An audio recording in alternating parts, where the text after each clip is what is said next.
Olá pessoal, na aula de hoje nós vamos discutir o método científico e os tipos de pesquisa.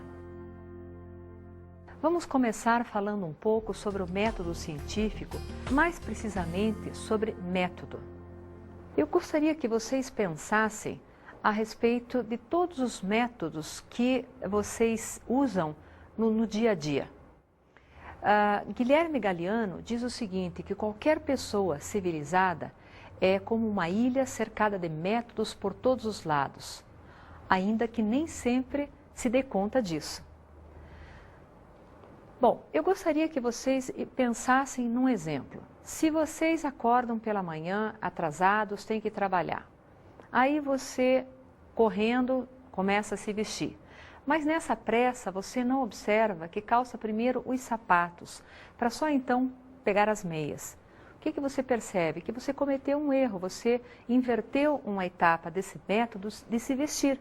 O que você tem que fazer? Tirar o sapato novamente, colocar a meia para só então colocar os sapatos. Na sequência dessa ação, se você tem que tomar o teu carro e sair dirigindo até o trabalho, pense em todas as etapas que você tem que cumprir até chegar no seu trabalho. Você está, na verdade, cumprindo um método. Se no momento de dar a partida no seu carro, você inverter algumas das ações necessárias para que o carro funcione, se você não fizer como deve ser, você corre o risco de não fazer o carro funcionar. Isso, portanto, que você tem que seguir é um método. Você já deve ter percebido como o método ele está presente na nossa vida do momento que nós levantamos pela manhã. Você também deve ter percebido que se nós não seguirmos um método, o mínimo que pode acontecer é nós perdermos tempo e energia. Bom, percebemos também que o método é indispensável para que o ser humano desenvolva qualquer ação, das mais simples até as mais complexas. Bom, a partir desses exemplos simples dados aqui, eu acredito que nós já podemos falar a respeito do conceito de método. Na Grécia Antiga, costumava-se dizer que método era um caminho para se atingir um determinado fim. De lá para cá, muitos autores falaram a respeito de método, deram diferentes conceitos a respeito de método. Mas mesmo hoje, com todos esses conceitos diferentes, nós ainda encontramos em todos eles uma forte ligação com aquele conceito original estabelecido na Grécia. E é exatamente este conceito que nos interessa em ciência. É exatamente este conceito que nós vamos utilizar no método científico. Bom, o método científico, então, é um fator importantíssimo na aquisição de conhecimento por parte da humanidade. E qualquer pesquisa que eu vá realizar, eu vou começar sempre com um método científico. E ele vai ter início quando? No momento em que o homem tem alguma dúvida a respeito de alguma coisa. O ponto inicial para se identificar, para se estabelecer um método científico, é a pergunta, é o problema, a dúvida em relação a algum determinado fenômeno que se quer desvendar ou descobrir ou estudar melhor. Bom, existem vários métodos científicos, mas nós vamos falar apenas do método experimental, é o que nos interessa. Ele é o mais utilizado em ciência. O método experimental, ele é composto de várias etapas. Vamos falar de cada uma delas, da observação e da hipótese em primeiro lugar. O pesquisador, antes de dar início à sua pesquisa, de delimitar o campo de estudo, ele deve ser um bom observador e deve também elaborar hipóteses a respeito das possíveis soluções para aquele problema. É importante a gente falar também que para a observação eu não posso usar o meu sentimento, a minha subjetividade. O pesquisador ele deve olhar o fato tal como ele se apresenta. Eu não posso julgar um fato bonito, feio, este é melhor ou aquele é pior, não.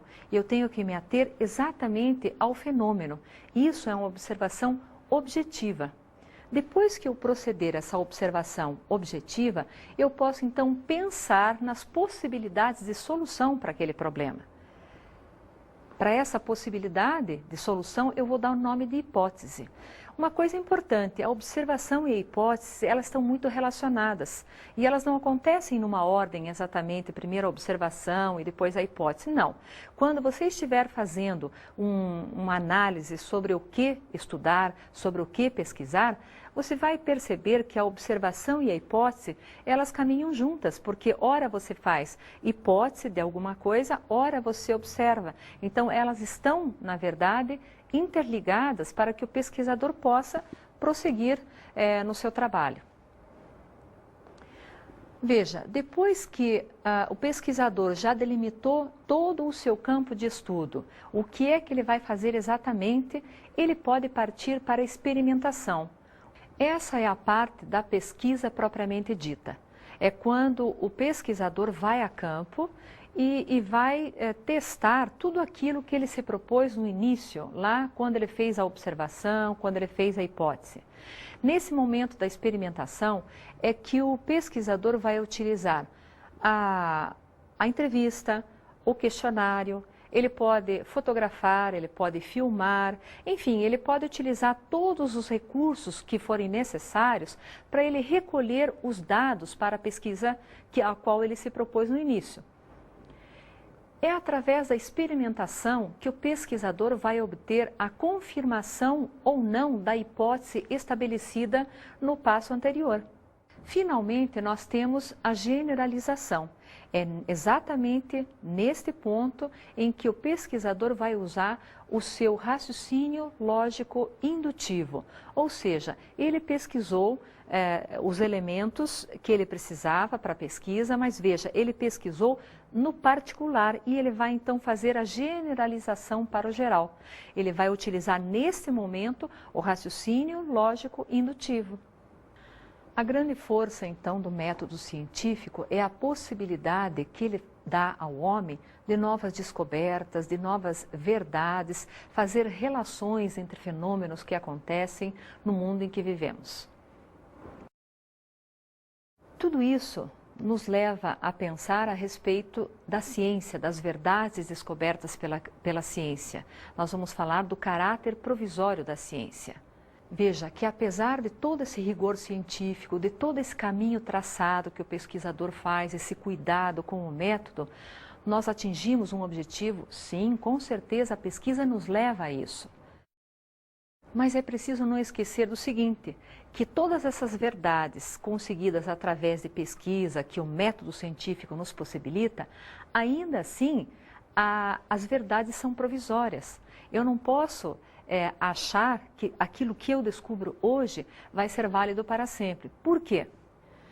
Porque a ciência, ela vai apresentar resultados diferentes de acordo com o quê? Com o tempo que passa, então são outros elementos pesquisados, analisados, com novos instrumentos que são inventados e que possibilitam novas formas de medição e de análise de dados. Então, tudo isso vai fazer com que, ao longo do tempo, verdades que antes eram tidas como definitivas, hoje tenham uma outra concepção. E por essa razão, então, a ciência ela está em constante modificação. Vamos falar agora um pouco sobre pesquisa, que é uma atividade voltada para a solução de problemas. Toda vez que o homem, a partir do momento lá do início, que começou a ter dúvidas, a se questionar, o homem vem utilizando pesquisas para o quê? Para a aquisição de novos conhecimentos. A pesquisa nos possibilita isso. Quando eu vou a campo e quando eu faço os meus experimentos, é a partir daí que eu consigo fazer as minhas generalizações e fazer as minhas descobertas. Existem vários tipos de pesquisas. Vamos falar sobre algumas delas. Primeiro, a pesquisa bibliográfica. Essa pesquisa ela é necessária para qualquer tipo de trabalho científico que o pesquisador vá realizar. Nós não podemos fazer nada em termos de trabalho científico sem que tenhamos feito uma pesquisa bibliográfica. Esse tipo de pesquisa, ela inclui uma compilação de dados em não somente livros, antigamente estava restrito, mas hoje se ampliou um pouco. A pesquisa bibliográfica, ela pode ser buscada em livros, revistas, jornais. na internet, em materiais de vídeo, CD-ROMs, entrevistas, qualquer material que tenha sido de alguma forma sido registrado. Mas é preciso muita atenção para uma questão. A pesquisa bibliográfica não é uma mera repetição de dados que eu vou recolher de vários autores. Ela é muito mais do que isso. O pesquisador deve pegar toda a teoria que ele encontrar a respeito do assunto que ele está estudando e, a partir daí, construir um modelo teórico. De que maneira? Fazendo uma análise, fazendo uma comparação, articulando esse conhecimento com a parte prática da sua pesquisa. Pesquisa documental. A característica desse tipo de pesquisa é que a fonte de coleta de dados está restrita a documentos somente. Esses documentos, eles podem ser feitos exatamente na hora em que os fenômenos acontecem ou podem ser feitos depois. Por documentos, nós entendemos cartas, mapas, fotografias, contratos. Pesquisa descritiva. Como o próprio nome diz, nesse tipo de pesquisa não há uma análise ou uma comparação dos dados. Simplesmente se observa e se descreve aquele fenômeno. A pesquisa descritiva, ela pode ser utilizada com vários objetivos. Por exemplo, eu posso querer saber a opinião de um grupo de pessoas a respeito de um assunto. Eu posso também tentar descobrir alguma coisa a respeito de uma empresa, de um único indivíduo, como num estudo de caso. Então, eu vou fazer apenas a descrição daquela situação ou do fenômeno que eu estiver estudando. A outro tipo de pesquisa é a pesquisa experimental. Essa é a pesquisa mais utilizada em ciência. É aquela, então, que vai manipular a realidade com a qual eu estou trabalhando, trabalhar com as variáveis que possivelmente vão aparecer ao longo da pesquisa. Aqui, eu vou buscar os porquês dos fenômenos e vou tentar estabelecer a relação de causa e efeito desses fenômenos. Então, veja que a pesquisa experimental, ela utiliza muito o raciocínio lógico e indutivo. É preciso que antes de eu ir a campo para fazer os meus experimentos, eu tenha delimitado exatamente o que é que eu preciso saber. Eu preciso saber quais são as hipóteses que eu tenho que confirmar ou não. Então, todos esses elementos, eles devem estar muito claros para o pesquisador, para que ele possa realizar, então, os seus experimentos.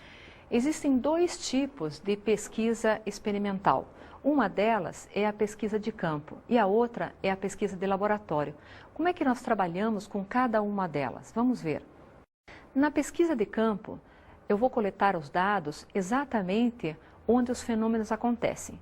Imagine, por exemplo, que nós vamos trabalhar com uma determinada comunidade. Nós queremos saber como as coisas acontecem, temos um problema para resolver. Então, o que é que nós vamos fazer? Na pesquisa de campo, o pesquisador se desloca até essa comunidade e vai proceder à sua coleta de dados. De que maneira? Pode ser através de entrevistas, através de questionários, ele pode fotografar ou filmar, enfim, ele vai utilizar todos os recursos pré-estabelecidos para coletar os dados dos quais ele precisa. Mas veja, a pesquisa de campo, ela não acontece só porque pesquisa de campo dá a impressão que acontece fora, mas ela acontece em qualquer lugar, desde que seja o lugar onde o fenômeno acontece. Isso inclui, por exemplo, uma empresa. Você vai fazer uma pesquisa dentro da empresa. É uma pesquisa de campo, por quê? Porque você vai diretamente no local ver como é que as coisas estão acontecendo. Da mesma forma, como você procedeu lá com a comunidade, que você fez questionários ou fez entrevistas, aqui você vai fazer a mesma coisa.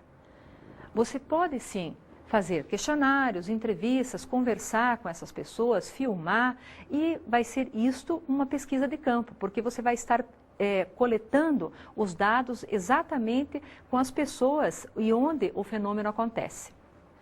Bom, a partir desses dados coletados, o pesquisador pode trazer, fazer uma análise e aí então ele vai fazer uma comparação com todo aquele modelo teórico que ele já conseguiu com a pesquisa bibliográfica. Aqui nós percebemos que a pesquisa começa realmente a tomar corpo, porque eu tenho um modelo teórico e um modelo prático que eu fui a campo, exatamente a campo, obter. A partir do momento, então, que se tem os dados da pesquisa de campo e aquele modelo teórico estabelecido já pela revisão bibliográfica, pela pesquisa bibliográfica, já vai ser possível começar a se delinear o resultado dessa pesquisa, porque eu vou ter condições de fazer uma comparação e é aquela questão que nós falamos no início, de causa e efeito, quer dizer, o que diz para mim a teoria e o que me fala os dados que eu recolhi em campo. Bom, para finalizar, eu gostaria de relembrar a vocês a questão da pesquisa bibliográfica. Ela não se trata de apenas uma compilação de dados, assim como a pesquisa de campo não é uma mera compilação de dados. O que nós temos que fazer é a articulação, tanto desses dados teóricos como os dados práticos. Vamos ver agora uma encenação a respeito desse assunto.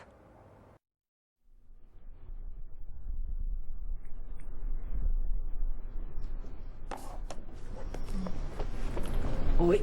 Oi. Você não vai fazer tua pesquisa de campo? Claro que sim. Eu tô super ansiosa para começar minha pesquisa de campo. Mas antes, eu vou ter que estudar e analisar o que os outros autores disseram sobre o assunto. Por isso eu tô fazendo essa pesquisa bibliográfica, sabe? Para poder entender melhor e executar bem a minha pesquisa. Esse é meu método. Legal. Pesquisa de laboratório. Esse tipo de pesquisa é um pouco mais difícil. Por quê? Porque nós temos que montar todo o cenário onde nós vamos realizar a pesquisa. Quando nós falávamos lá da pesquisa de campo, tudo que o pesquisador tinha que fazer era ir até o local onde o fenômeno acontecia. Na pesquisa de laboratório, não. Nós temos que delimitar o lugar onde será feita a pesquisa. Bom, a pesquisa de laboratório, ela pode ser um recinto fechado ou aberto. Bom, pode ser numa casa, numa escola, numa empresa, enfim, em qualquer lugar fechado, ou pode ser mesmo campo, num lugar aberto. Bom, qual é o que nós precisamos para a pesquisa de laboratório? Nós precisamos ter material de registro específico, então a instrumentalização para essa pesquisa é muito mais difícil. Nesse tipo de pesquisa, os resultados obtidos, eles são muito mais exatos. Por quê? Porque se prepara todo o ambiente de acordo com aquilo que se propõe a verificar, que se propõe a estudar. Bom, o que a gente pode dizer é que não existe um método ideal, né? Costuma-se, nenhum deles nós vamos encontrar a perfeição. Todos os métodos têm alguma coisa falha e que não completa naquela pesquisa que nós estamos fazendo. Mas o mais importante é que o pesquisador ele tenha clareza do que ele quer verificar, quais são os dados que ele precisa colher ao longo da sua pesquisa. A partir daí, ele vai escolher um método mais adequado. Aqui nós falamos sobre algumas técnicas possíveis, mas tem outras várias que nós podemos usar. Bom, então, seja qual for o método escolhido pelo pesquisador, o mais importante é que ele utilize as técnicas de observação adequadas. Bom, essas técnicas de observação, elas têm, então, alguns dados. Vamos ver quais são eles. Eu tenho que ter exatidão e objetividade. Isso significa que quando eu estiver observando um determinado lugar, um recinto, por exemplo, eu não posso me referir àquele recinto como um recinto grande ou pequeno, ou, enfim, eu tenho que dar medidas, eu tenho que dar números, tenho que ser exata na minha informação. Eu tenho que ser objetiva também com as coisas que eu relato. Eu não posso dizer mais ou menos, aproximadamente. Eu tenho que dizer objetivamente como as coisas são e não da forma que nós gostaríamos que fossem. A outra questão também, dentro dessas técnicas de observação, é utilizar a precisão. Relatar os fatos como eles estão acontecendo, sem dar interpretação para esses fatos. Isso é muito importante. Por último, é preciso que se siga o método escolhido no início da pesquisa. Veja, Nós podemos escolher, como nós falamos agora há pouco, vários métodos, mas o pesquisador é livre para escolher aquele que ele achar mais adequado para a sua pesquisa. Porém, do momento que ele escolhe um determinado método, ele tem que ter aquele rigor de segui-lo até o final. Porque se ele não fizer, nós vimos lá o que acontece. Quando o método não é seguido, nós corremos o risco de perder tempo, de cometer falhas. E na pesquisa não é diferente. Não é diferente daquele exemplo de calçar o sapato antes da meia. Aqui na ciência, muito mais. Nós temos que seguir o passo a passo que foi pré-determinado no início. Para quê? Para que nós possamos realmente atingir o nosso objetivo. Vamos agora para as nossas dicas de estudo.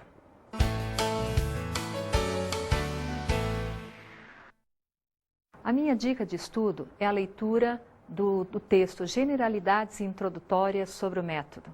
Vocês vão encontrar esse texto no livro Metodologia Científica, Guia para Eficiência nos Estudos. Após a leitura, eu gostaria que vocês refletissem sobre a importância do método para que nós possamos atingir um determinado fim.